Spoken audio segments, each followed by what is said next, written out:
Selamat pagi semuanya. Apa kabar? Sehat, sukses, bahagia selalu ya.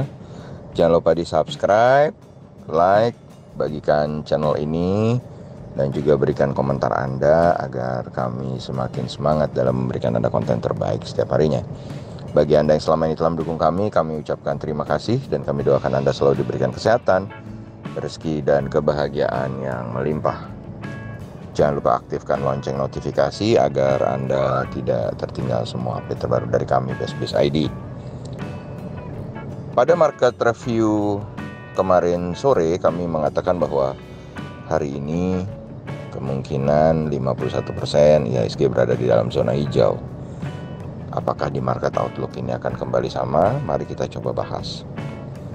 Kalau kita lihat market Amerika tadi malam, di mana saham-saham Amerika bertumbangan yang kembali disebabkan oleh naiknya yield atau imbal dari obligasi Amerika yang kebetulan naiknya terlihat cukup kencang dan juga dolar indeks yang naik cukup kencang, maka saham-saham Amerika khususnya saham-saham teknologi Nasdaq turun dengan jumlah yang cukup signifikan, di mana Nasdaq mengalami penurunan 409,03 poin atau 3,02% ke 13.116. Kemudian S&P 500 mengalami penurunan 1,48% atau 58,7 poin ke 3.915. Dan Dow Jones sendiri melemah 153,1 poin atau 0,46% ke 32.862. Jadi market Amerika betul-betul tertekan oleh obligasi Amerika yang kebetulan imbalnya naik cukup banyak sebesar 5%, sebesar 5,42% atau 0,089 poin ke 1,730. Tapi kalau kita lihat market Eropa justru bergerak berlawanan, di mana market Eropa berada dalam zona hijau, di mana FTSE 100 Index London menguat tipis 0,25% atau 17,01 poin ke 6.780. CIC Prancis menguat 0,13% atau 7,97 poin ke 6.063. Dan DAX Frankfurt menguat 1,23% atau 178,9 poin ke 14.776. Lalu kalau kita lihat posisi dolar indeks sendiri yang menguat 0,44% atau 0,405 poin ke 91,814 juga merupakan ancaman tersendiri bagi market regional Asia kita. Dan kurs rupiah sendiri pagi ini diperdagangkan melemah 17,5 poin atau 0,12% ke 14.410. EIDO atau ETF Indonesia yang diperdagangkan di New York Stock Exchange atau kumpulan 31 saham Indonesia yang diperdagangkan di market Amerika, di mana Anda bisa googling apa saja saham-sahamnya itu, ternyata melemah 1,17% atau 0,27 poin ke 22,84. Sedangkan TLKM NYSE atau saham PT Telkom yang diperdagangkan di New York Stock Exchange ternyata melemah 0,07 poin atau 0,29% ke 23,69. Atau kalau dirupiahkan, saham PT Telkom di Amerika adalah 3.425.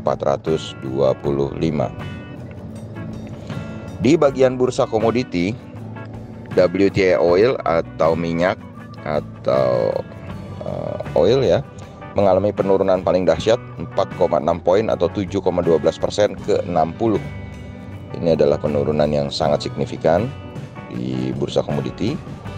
Kemudian kalau kita melihat yang lainnya yang juga mengalami penurunan adalah CPO, di mana CPO mengalami penurunan yang juga sangat dalam 139 poin atau 3,53% ke 3.796.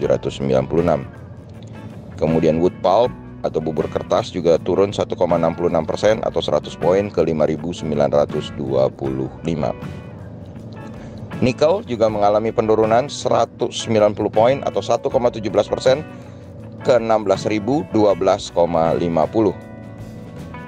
Sedangkan emas mengalami sedikit kenaikan 5,4 poin atau 0,31% ke ke 1.732,5.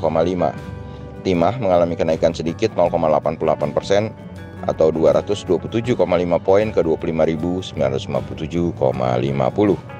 Batu bara Newcastle kembali mengalami penguatan 0,28% atau 0,25 poin ke angka 91 untuk kontrak bulan Maret.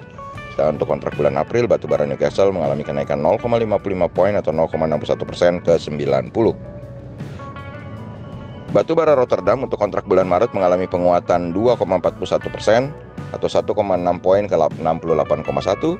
Sedangkan untuk kontrak bulan April, batu bara Rotterdam mengalami penurunan 0,73% atau 0,5 poin ke 67,95. Dan kalau kita lihat bagaimana market regional Asia dibuka pagi ini, maka indeks Nikkei 225 Tokyo Jepang saat ini melemah 195,75 poin atau 0,6% ke 30.042. S&P ASX 200 Sydney melemah 48,2 poin atau 0,71% ke 6.697,70. Sedangkan indeks Kospi Korea atau Kospi Seoul juga melemah 0,83% atau 25,43 poin ke 3040,58. Sedangkan kalau kita lihat posisi Dow Jones Index Future pagi ini nampak sedikit menguat 0,19% atau 62 poin ke 32.827. Lalu bagaimana dengan IHSG hari ini? IHSG hari ini nampaknya kami harus meralat apa yang kami katakan di market review kemarin. Kami memprediksi hari ini IHSG 52% berada di dalam zona merah. Kenapa? Karena kami melihat menguatnya dolar indeks dan menguatnya obligasi Amerika yang membuat pasar Amerika terpukul akan membuat bursa regional Asia juga berada dalam zona merah, dan itu bisa membuat market Indonesia yang kebetulan kemarin sudah naik cukup banyak, apalagi LQ45 hari ini akan juga tertekan. Apalagi ditambah hari Jumat adalah hari yang biasa dipakai sebagai hari sell off untuk menjual saham-sahamnya untuk mengamankan posisi cash. Demikianlah apa yang bisa kami sampaikan pagi ini. Semoga bermanfaat bagi kita semua. Tetap sehat, tetap semangat, maju terus dalam mencapai profit maksimal di pasar modal Indonesia. Dan jangan lupa untuk selalu berusaha berbahagia. Nantikan terus berbagai insight dan informasi menarik lainnya dari kami, SBIZ ID. Sampai jumpa.